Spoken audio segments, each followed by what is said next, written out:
Nafshenu Orchestra. What? If you want to thank us, you can thank us. What is the name of the orchestra? Nafshenu. Nafshenu. Yeah. Okay. Should I write it down for you? I know how to say Nafshenu.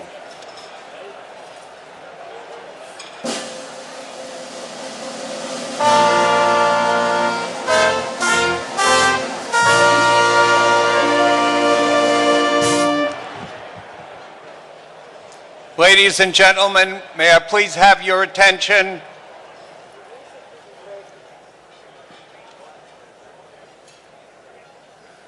I'd like to thank the Nafshenu Orchestra for their beautiful renditions during dinner. Thank you.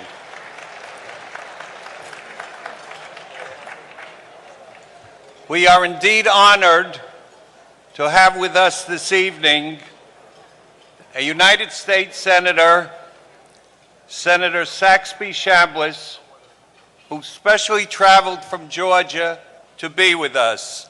Will the light man please put the lights on table 25? Oh, you changed them? Okay. Right over here.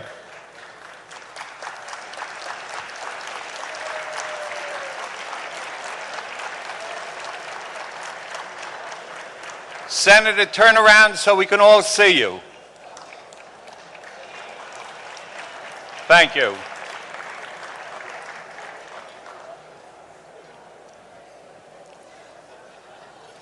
It is now my distinct pleasure and personal privilege to welcome the President of Yeshiva University, President Joel. I often said how best to describe him in one word, and the answer is wow. Thank you very much, Felix. I love a man of few words, and I wish I were one. Good evening, ladies and gentlemen. Never in the history of the Waldorf Astoria has so much food been circulated so well, so quickly. I also want to thank Ruth Madoff for making sure that we have a delicious and delectable dinner. And I want to thank all of you for making those of us who work for you really feel noble about what we're doing and get confidence that this idea that we're moving forward about ennobling and enabling life, about Torah Umada Lechatchila, about really believing that a values agenda and an embrace of all ideas of the world is an idea whose time has come and has come now. And that's where Yeshiva University is, and that's where together we'll make it. Tonight is not just Hanukkah, but as someone said, it is Rosh Chodesh. It is the new moon. It's the beginning of the Hebrew month of Teves. And we're taught that in the days of old, our enemies at the time of Hanukkah tried to forbid us from celebrating the new moon.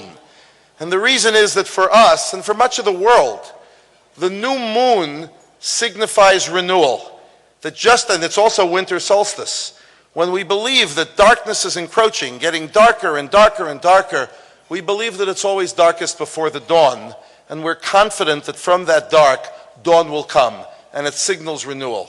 And it's the story of our people, and it's the story of Hanukkah, and it's the story of Yeshiva University. We're gathered here because we're at a pivotal time, where we're moving forward with greatness. And I have to tell you that Yeshiva University can speak for itself. So in an unnatural moment, I'm going to permit it to. Ladies and gentlemen, this year's 7-minute film on Yeshiva University.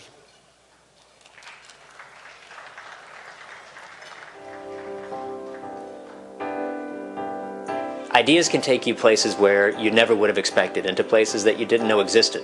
The students are poised at the place waiting to engage the material, and you just have to open the door for them. They're waiting to jump in. That's what's exciting about teaching.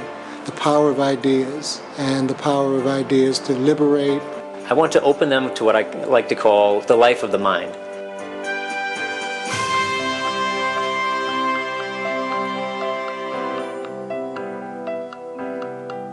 These are exciting times at Yeshiva University because the future seems in our hands. As an institution, our new sense of purpose is using the notion of ennobling and enabling and applying it practically to each division of the institution These are exciting times at Yeshiva University because our faculty and our students are fabricating the future. They're doing it through quality, they're doing it through idealism, they're doing it through creativity, they're doing it through caring. The first step in being a great biologist or a great surgeon or a great political leader is first to have the proper character and the proper set of values that are imbued in the soul. I really feel that my teachers have truly instilled in me a moral sense of right and correctness and will act as a moral compass for me going forward. I feel like I have an obligation to give to those who haven't had the luck I have had. Yeshiva University, unlike a lot of other universities, takes its mission in life seriously. And by that I mean it's not just that it has a religious mission, but it sees the religious mission joined to the educational mission as one complete and whole project. Coming out of SciSims, many of the students are going to be entering the workforce, and every day they're going to be faced with challenges and what's ethically correct or incorrect. And when it comes to practicality, I think the values that are imparted to us from our teachers, from our rabbis, just from being in Yeshiva University, is really going to help us differentiate ourselves and stand out in the business world. Carter's with the students go once a week to Washington Irving High School, and we teach them mock trial. The students learn from beginning to end how to conduct a trial. The students come to the moot courtroom and they argue the case that we've been working on all semester. They come here and they find their voices, and it's a pretty amazing experience. I think anytime you give someone confidence and self-empowerment, that gives them the ability to change society. We want to enable our students to do great things in life, but we also want them to be men of character when they do it. The Hispanic Community Health Study is a landmark study that we are conducting at the Albert Einstein College of Medicine. We're looking comprehensively at all aspects of Hispanic health, and we're going to get a composite picture and clues as to what are the risk factors for disease and what are the protective factors. Einstein really has a tradition of being involved in their community and of trying to serve the community. What drew me to YU? Well, I'm fulfilling my dream. It is a professional dream of mine to have some sort of influence in Jewish education. We are preparing individuals to develop the requisite knowledge and skills, but also the dispositions to be involved in Jewish schools and the Jewish community to do noble work to further the interests of Jewish education and Jewish spirit. What excites me most about teaching Jewish history is the important avenues for discussion that it raises. It opens up questions of tolerance in the modern world, questions of how minorities interact with each other. Looking at this, we really start thinking about these bigger issues. The important thing is for graduates of Wurzweiler to take with them the sense of being able to contribute to the reparation of the world. And that's not just rhetoric. There is something alive in the educational ethos of Yeshiva University and educational spirit that infuses the learning that goes on here at the School of Social Work, but I think in the university at large. Torah Umada in essence is, on the one hand, an opportunity for a more holistic way of approaching the world. Definitely one person can make a difference. I'm passionate about the environment because it's the place that we live in. You have to respect it. What really fuels my passion for child psychology is to get right in there with the kids and to work with them. The Social Justice Society is a group of these student activists, and we've really come together with the belief that our commitment to orthodoxy and Torah demands that we take action both on our campus and in the broader world. I want to go out into the world and make a difference by slowing the effects of global warming to save lives, not just human lives, but other species. Those are important too. I'm assistant director for Sunrise Day Camp, which is a day camp for kids with cancer. And I'm also doing one of my externship placements through Furkoff at Schneider Children's Hospital, working with children with cancer. The kids have a special something about them that's just spoken to me. My role as a child psychologist working with sick children is to help them with anxiety or worry or sadness, and so that's really what I can do for them in the hospital. And then in the camp setting, we're able to give them a place where they can just be kids and have a good time and maybe forget about some of the things that they've gone through. I know camp that's fun and neat.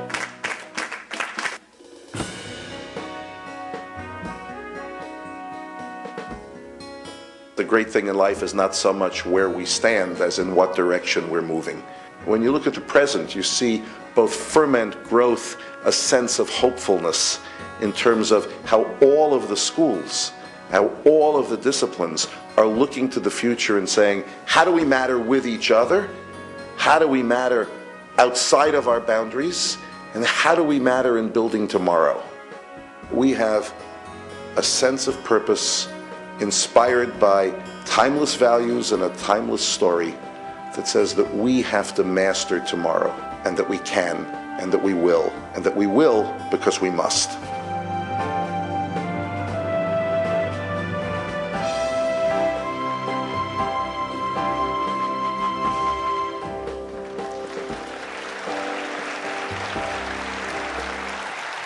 Thank you, ladies and gentlemen.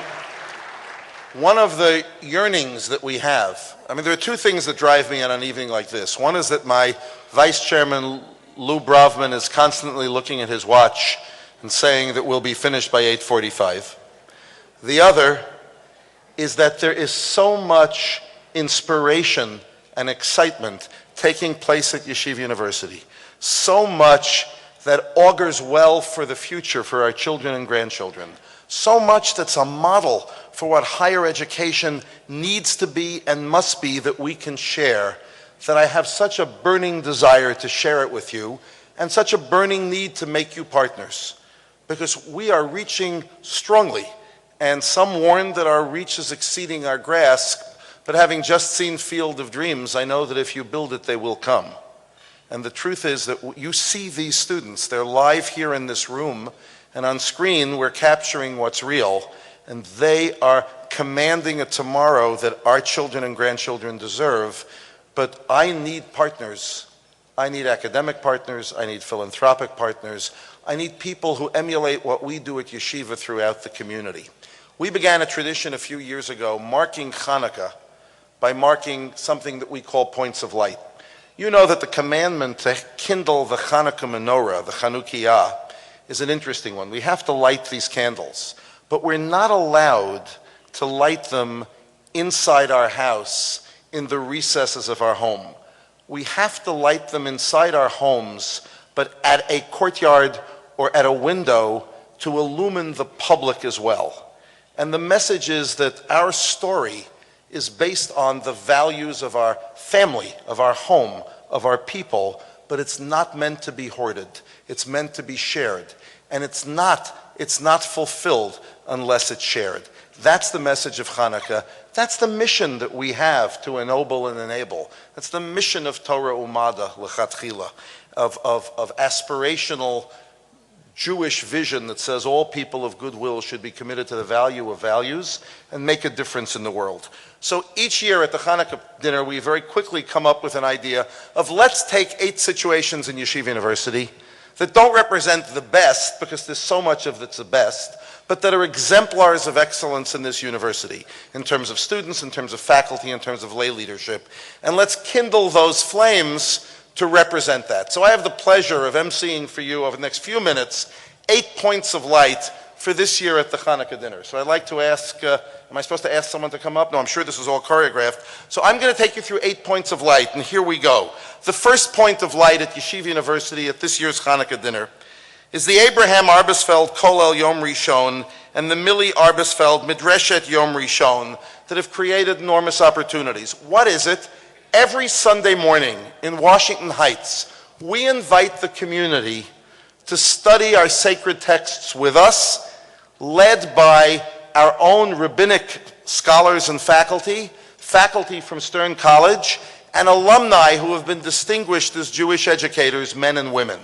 And we have every Sunday morning 2 sessions for men, 2 for women. We offer the most important things in the world, free parking and free breakfast. And we invite the community to come and to be engaged in what a university is for, which is learning for learning's sake. And every week we get between 400 and 500 men and women who come together, often multiple members of the same family, and it gives our faculty and our Rosh Yeshiva an opportunity to encounter the community and for the community to encounter them. I have to say, one day when one of our extraordinary lay leaders, Hai Arbesfeld of the Reitz Board, was sitting there, he walked over to one of my colleagues and said, "This has to cost a lot of money." I said, "Yeah." He said, "Yeah." I trained them. He said, "If I'd like to establish this in memory of my parents, what would it be?" And we mentioned a figure in the multiple millions of dollars. And he said, "I'd like to do that." So tonight, I want to, every week, so much so that different communities around the country are asking how they can establish a Kollel Yom Rishon, a Midreshet Yom Rishon, and we're helping them do it. And we'll send our faculty out because the walls have to fall at Yeshiva University. So I salute tonight both Ann and Hai Arbesfeld, who've enshrined their family forever through this learning. And I salute the hundreds of people growing every week who participate in this. And therefore, I want to acknowledge Hai and Ann Arbesfeld.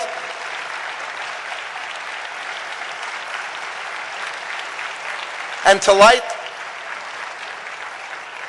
that's enough, Hai. Well, thank you. And to light the first of our candles, I would like to call upon,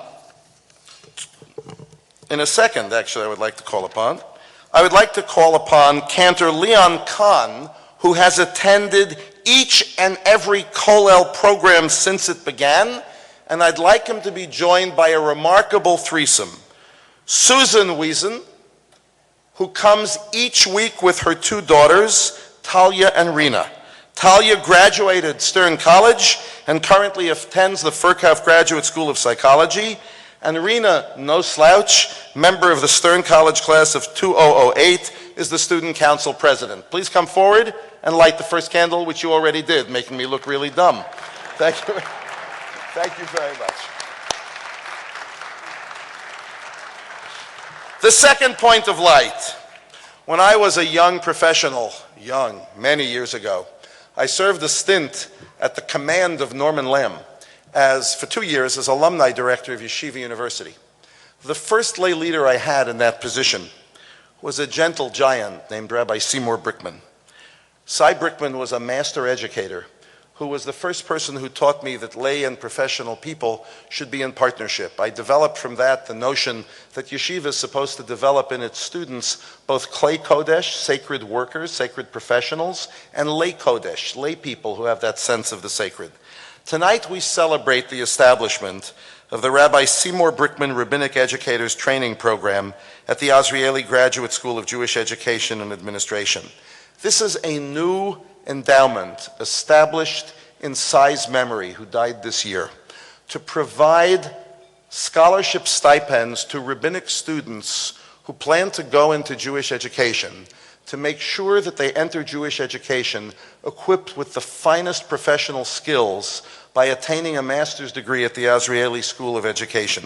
This gift provides scholarship stipends to our rabbinical students who are contemporaneous with their rabbinical studies, pursuing a master's in education. This gift, selflessly established by the estate of Arthur P. Morgan, Esquire of blessed memory, and Mrs. Devorah Brickman, is an ideal commemoration of Cy Brickman, an extraordinary educator, an extraordinary mensch, president of the Yeshiva College Alumni Association, who was dedicated to teaching the rich traditions of Jewish heritage, and always a proud son of the yeshiva. Where's the Brickman family? Did I miss the light? I'm sorry. So I want to salute you.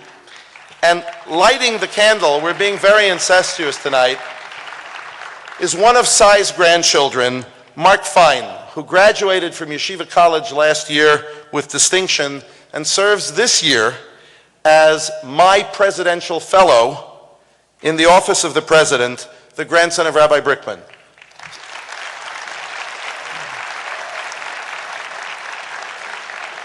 Mark not only lit that candle, but is at my side every day, and if anything I say sounds good, no doubt it's because he wrote it, and if I mess up, it's because he didn't check it.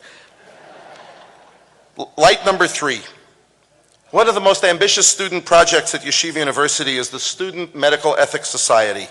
This project, incubated by the Center for the Jewish Future, inspires young men and women to pursue careers in the health sciences and assume positions of Jewish leadership, while it simultaneously educates them and the community about contemporary medical ethical issues. This was a whole new endeavor that was provoked by the students in partnership with us. But the provocation came from the students. More delicious young people you'll never see.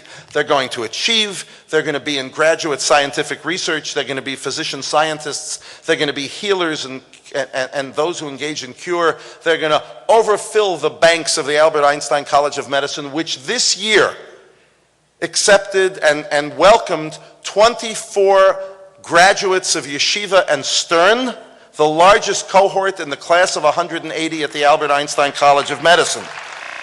These students, though, our undergraduate students, took upon themselves to push the envelope on the intersection between medical research and medicine and ethical issues. And this year, they launched for the second time, but this year, a major medical ethics conference that attracted over 500 people from all walks of life, from all parts of the community, and it was from international, from Israel and from Europe. It was entitled Partners in Creation, Fertility, Modern Medicine, and Jewish Law. Such things don't come cheap, ladies and gentlemen. We have in our midst a couple who provoked many great things in Jewish life, but the most important thing they do is that Anita Fuld allows her husband David to be the Moel of my first son, Avery, and his son Eitan.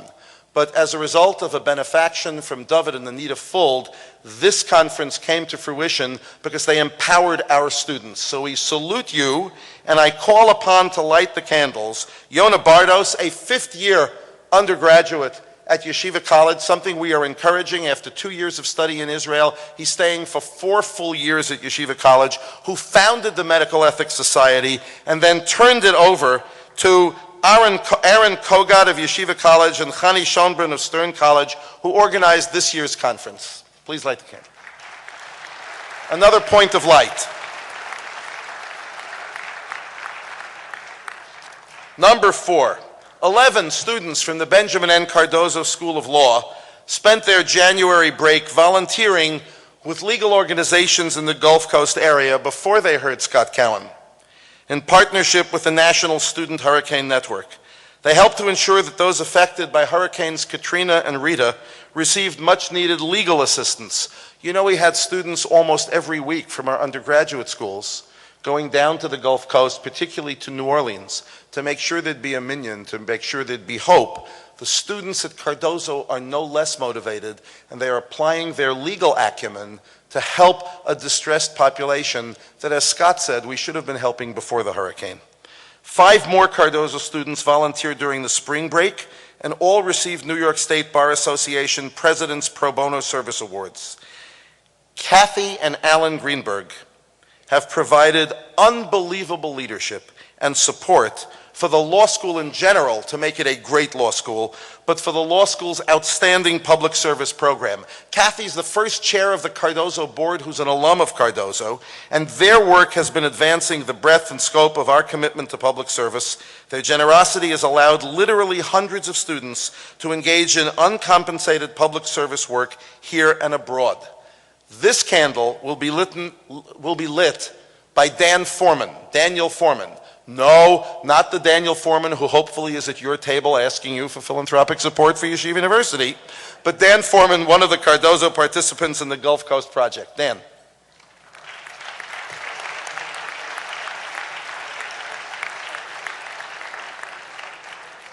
Our next point of light, the Abraham and Ruth Neymark scholarships at the Cy Sim School of Business as soon as I say Cy Sim School of Business, I notice every tuxedo in the room kind of stands a little taller. The Neymark scholarships at SIMS make possible unparalleled educational opportunities for academically gifted and accomplished students who have financial need. Remember that our students have and their parents have spent 12 years of day school tuition before they encounter the heavily subsidized but very heavy financial burdens of study at Yeshiva University. The Neymark scholarships makes this possible. Abe Neymark, a strong believer in an even stronger work ethic, established this gift after visiting a Sims School entrepreneurial seminar. He left impressed with and inspired by the intelligence, the creativity, and the hunger of our students. Recognizing that students often need additional support, he stepped in to make a difference where help was most needed. Today, we benefit from the fact not only from having a great board at Sims, but have had the great good fortune of attracting Dean Michael Ginsberg to lead the Sims School to unbelievable new heights. Just watch, just watch. Tonight's candle, celebrating the Neymark Scholarship, will be kindled by Dror Fuld, the outstanding Cy Sims School of Business student who is in fact a recipient of a Neymark Scholarship.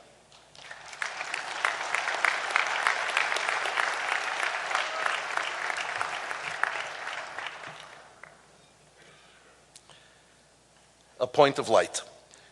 2 extraordinary professorships at the Albert Einstein College of Medicine are really making a difference in efforts to unravel the mysteries of the aging process. I don't know about you, but I am profoundly invested in their success.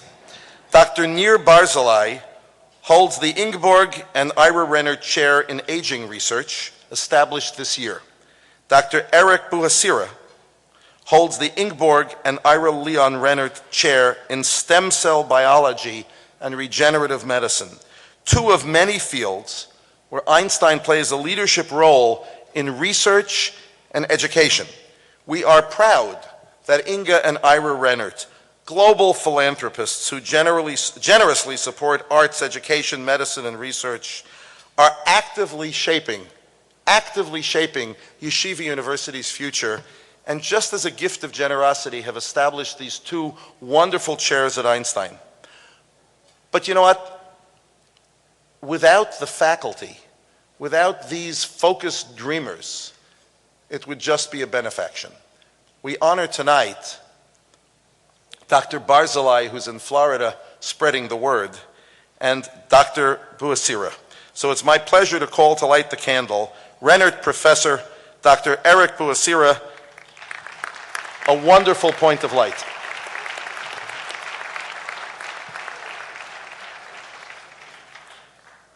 And our 7th point of light. For years, there's been something called the Aaron and Blanche Schreiber Torah Tours. For over 3 decades, we've sent students to synagogues and communities around the country to bring some of the light of Simchas Torah to small, underserved communities. In the last few years,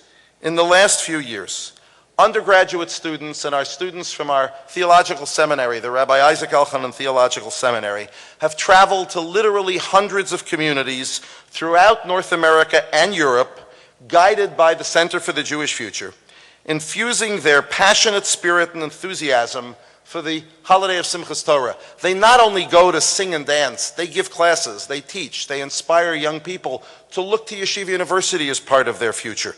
The original gift from Aaron and Blanche Schreiber of blessed memory, visionary donors and longtime friends of the university, has now been perpetuated by the next generation. Their children, Joel and Judith, David and Hadassah, and Simeon and Rose. This year, over 4, are they here? Is there a light? There's not a light? Okay, you should consider it. Here we are, thank you. There's the Schreiber family. By the way, understand that in all these cases, the people that we are celebrating are not being celebrated for one solitary gift. Their involvement and their commitment is broad. But in this way, they're exemplars. This year, 430 students visited 74 communities. By the way, the students, men and women together, meet each other, have classes to prepare how to work in these communities, meet each other, celebrate themselves and their Jewishness, and give a great spirit to many communities. So this year's candle will be lit by Aviva Feuerstein of Stern College and Evan Charles Zouder of Yeshiva College, participants in Torah Tours. Blanche Schreiber Torah Tours.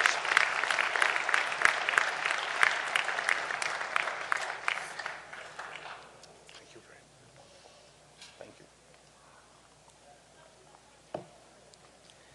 And ladies and gentlemen, acharon chaviv. Lou, I still have 14 minutes. The eighth point of light. I would like to ask Dr. Norman Lamb to come and join me at the podium. And your grandchildren, Shmuel, Penina, Ari, and Ahuva. Please join us on stage. If you'd like, I can dance. I offered to have my accordion to play for you tonight, but somehow they didn't produce it. Another act of chesed on the part of my staff. This week, Norman Lamb celebrates his 80th birthday.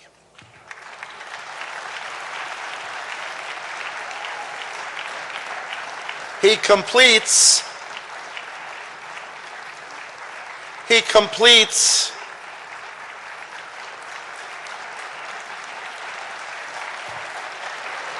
Stop shaking hands. I need you up here.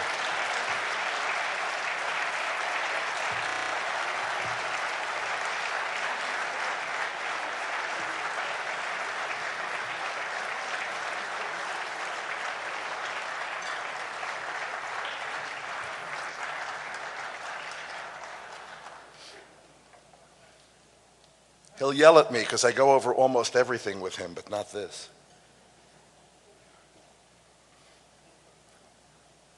My chancellor in Rosh Yeshiva this week completes the first 2/3 of his life. He's a living symbol of Torah Umada in his personal life as rabbi, doctor of philosophy, scientist, as leader, as husband, as father, as grandfather, and great-grandfather. You want to do this? He is a visionary of Torah Umada. What I came to believe, the feelings of my heart as to how Jewishness was supposed to infuse the world, came from the vision of Norman Lamb. And I have the unbelievable privilege and fearsome reality of standing on his shoulders to carry forth his work. There is no better time than Hanukkah, which is his birthday, the second day of Hanukkah, to celebrate the Norman Lamb legacy. A miracle worker made a very small cruse of oil burn not just for 8 days, but for decades. But not only did the light burn, it grew, it glowed, it shone, it expanded, it illumined, it warmed. Those of us who stand on his shoulders, who are inspired by his leadership and seek to build on his achievements, need to be surrounded by his legacy, to remember his work, to continue to work with him, and to keep it alive. It's therefore my privilege to represent a group of yeshiva patrons thus far, more to come, to announce this evening, he doesn't know, the establishment of the Lamb Heritage, an initial $5 million endowment. The Lamb Heritage will honor Norman Lamb's exceptional scholarly, spiritual, and leadership contributions to Yeshiva University, to the world Jewish community, and to the world of caring people. I tried to think hard and collaborated with others to say, how do you begin to capture the heritage of Norman Lamb? And whatever we do is inadequate, but here's what we're going to do. This is how he will remain, please God, as chancellor in Rosh Yeshiva for many, many years. But it's important to look back, to look to the present, and to look to the future as well. The Lamb Heritage Endowment consists of 4 initiatives that will advance the strategic goals of Yeshiva University. The first one is starting next year, we will award the Norman Lamb Prize, awarded annually to an outstanding man or woman worldwide who exemplify the values of scholarship and morality that is Norman Lamb. Lamb Prize recipients will come to the university for their award, a generous cash award, will speak, give classes, offer their perspectives, and be celebrated by Yeshiva University in advancement of our mission. And each recipient will be forever linked with Dr. Lamb's name and that of Yeshiva University. That's the first initiative, the Norman Lamb Prize. Initiative number 2. We will establish at Yeshiva University Yad Norman Lamb, a permanent, visible tribute to Dr. Lamb and his legacy, A prominent physical space will be dedicated to telling the story of the Lamb years of Yeshiva University through text, pictures, memorabilia, and other displays.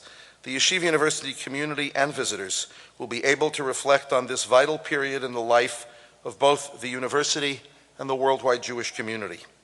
Number 3, when Dr. Lamb became chancellor, the Yadden Kollel, the postgraduate cohort of rabbinical students who study for the juridical rabbinical degree, was named in Dr. Lamb's honor, and yet to really be properly supported. This evening we provide the funding to establish the graduate fellows in the Lamb Kollel, so that the Lamb Yadden Kollel will support and teach the finest of our rabbinic scholars the tools of juridical advocacy, so that they can be judges in the juridical courts of the people of Israel. No one takes second place to Yeshiva University and Yeshivas Rabbeinu Yitzchak Elchanan in the quality of our students and the quality of our Torah learned from the greatest Rosh Yeshiva in the world. And it's time that we supported them in their aspirations. Finally, we will be launching very shortly the Norman Lamb website. Congratulations, you are now virtual. On our homepage, we will have the Norman Lamb website. We have now, through the wonderful work of Dean Perlberger of our library, digitized 800 of Dr. Lamb's sermons, enough to put the most fierce insomniac in the world to sleep. 800 of Dr. Lamb's drushes. We are building now a website that will now not only contain those drushot. By the way, it's digitized, which means it's in his handwriting, it's on his typed words, but will also contain his scholarly works, and please God, will be used for interactive purposes, for shiurim that Dr. Lamb will give, for opportunities of interaction that can take place through the web, so that the Lamb heritage is a heritage about tomorrow, not just a heritage of the past. Look, we've given you a little taste. I think it's a nice package, don't you?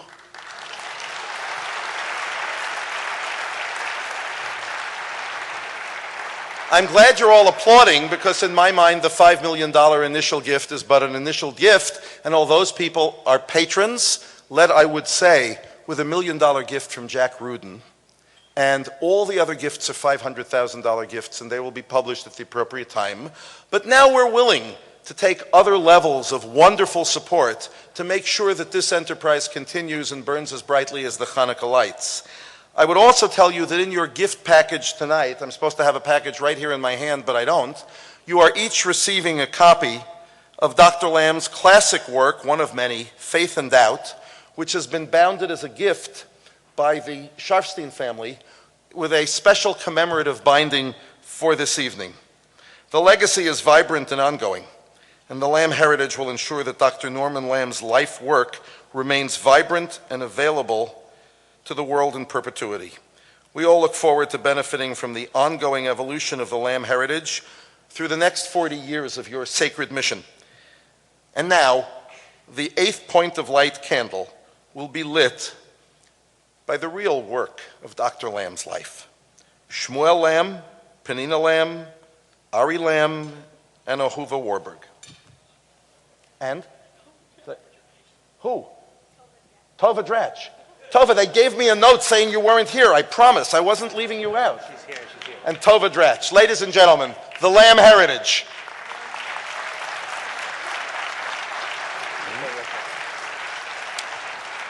My dear friends, ladies and gentlemen, the Chancellor of Yeshiva University, Dr. Norman Lamb.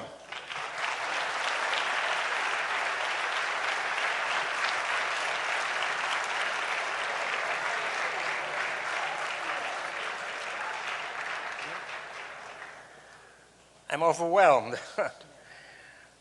Mr. President, this is the 3rd time that you've spoken about my 80th birthday and presented me with all kinds of praise. I can't take it anymore. Because I'm glad that it's your 80th birthday and not mine.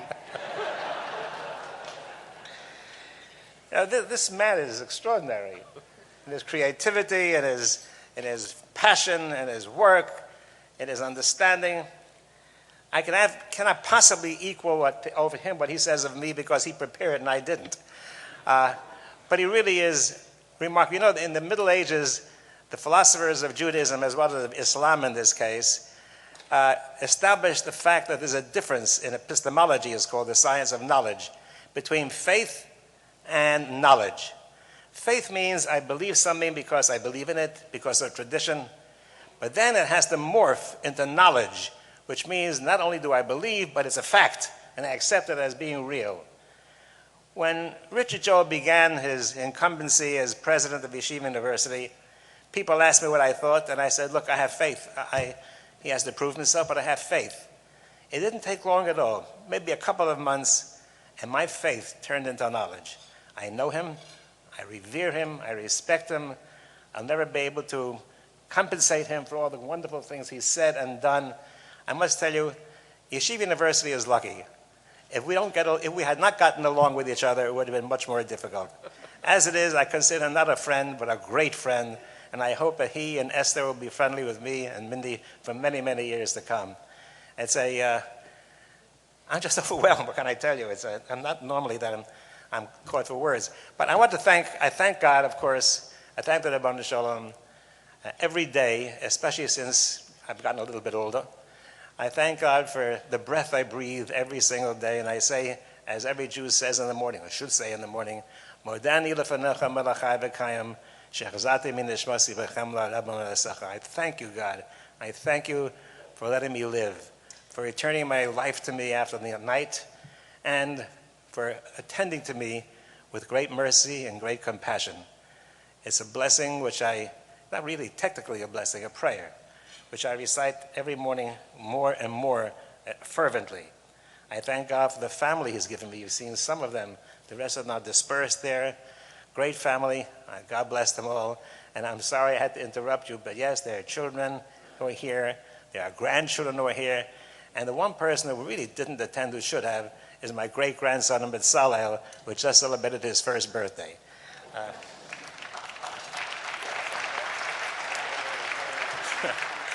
What do I ask of God? You know, I don't want to be sacrilegious, but Woody Allen once said, he said, I want to gain immortality, not by writing a great book or producing a great medicine or building a great bridge.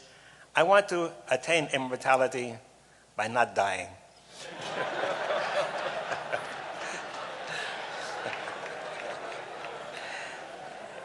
Can I just take 2 more minutes as I'm thinking?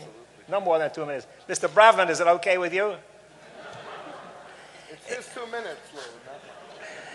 At a Hanukkah dinner of this sort, about 5 or 6 years ago, I don't remember exactly, I was praised and et cetera, and I got up and I spoke and I said, now that I'm leaving office, I'll have time to do the things I always wanted to do. I want to be able to have a leisure to walk with my wife in Central Park when it's snowing, to learn Latin and Greek, to go back to the Federalist Papers, to learn a few Masechtas, etc. I'm here to tell you, I'm sorry, not one of those was achieved. If you want to know when I will do it, I'm not going to tell you.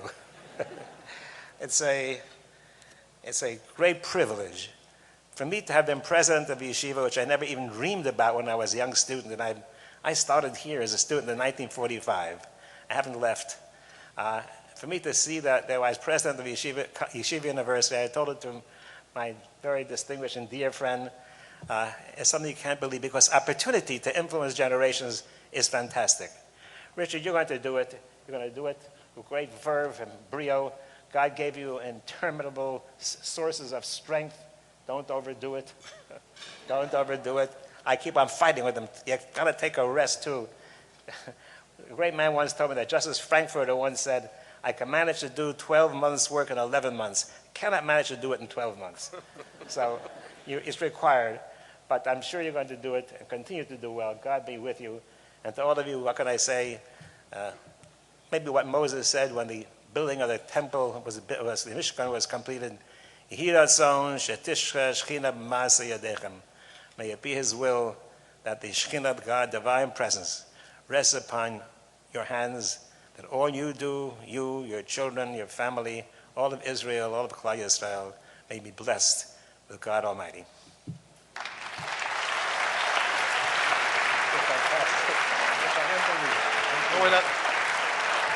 Would you all please join us in the traditional Jewish refrain, Happy Birthday. Maestro. Happy birthday to you. Is it a cake? Happy birthday to you. Happy birthday, Chuck Lamb. Happy birthday to you. Yom Holedet Sameach. Yom Holedet Sameach. Yom Holedet Sameach. Yom Holedet Sameach.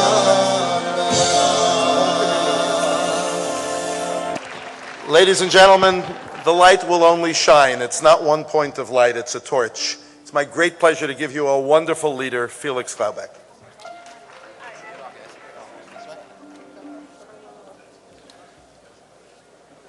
Thank you, President Joel, Dr. Lamb.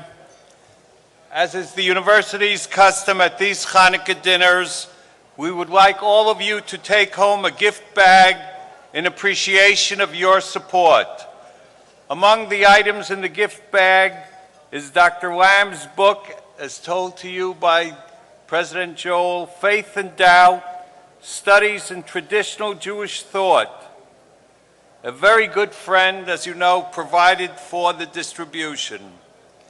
Please be certain to look under the book jacket to see the special inscription regarding this special printing. Also included in your gift bag is a surprise Hanukkah gift. Your gift bag is waiting for you in the Empire Room on the lobby level, where you may also claim your coats. Ladies and gentlemen, dessert and coffee are about to be served. The orchestra will continue to play, and we invite all of you to enjoy the remainder of the evening with us. On behalf of the entire Board of Trustees, thank you for your continued support and for being with us this evening. Get home safe, have a very warm and freilichen Hanukkah, and a healthy and a happy New Year. Thank you. I now call upon Nussin Waitman to lead us in the Birkat HaMazon. Oh, wow. Thank you. Should go? What? Go ahead. Take it away? Take it away. Okay. Rabosai Nevarech. Yishem Adonai Barach Mi Atav Yarlam Mishos Meron Rabbanon Rabbatai Nevarech Eloheinu Shachan Mishol. Baruch Eloheinu Shachan Mishol, Tebal Chayinu. Baruch Eloheinu Shachan Mishol, Tebal Chayinu, Baruch Atah Adonai Eloheinu Melech Olam Hazon Esom Chol Tebal Chayim Chesed Racham Hu Nasan Lecha Machov Esal Kil Chavto Utu Lecha V'Yod Emil Chasalan Ha'Echtel V'Mezon Lehed. V'Bor Shema Hagadol Kiro Zan Ekaz Machov Kimal Kol Kimal Zan Machov Yasar Shavor. Baruch Atah Adonai Hazon Esal Kol.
Are you finished? Take your time. Just give us a heads up as the back up here.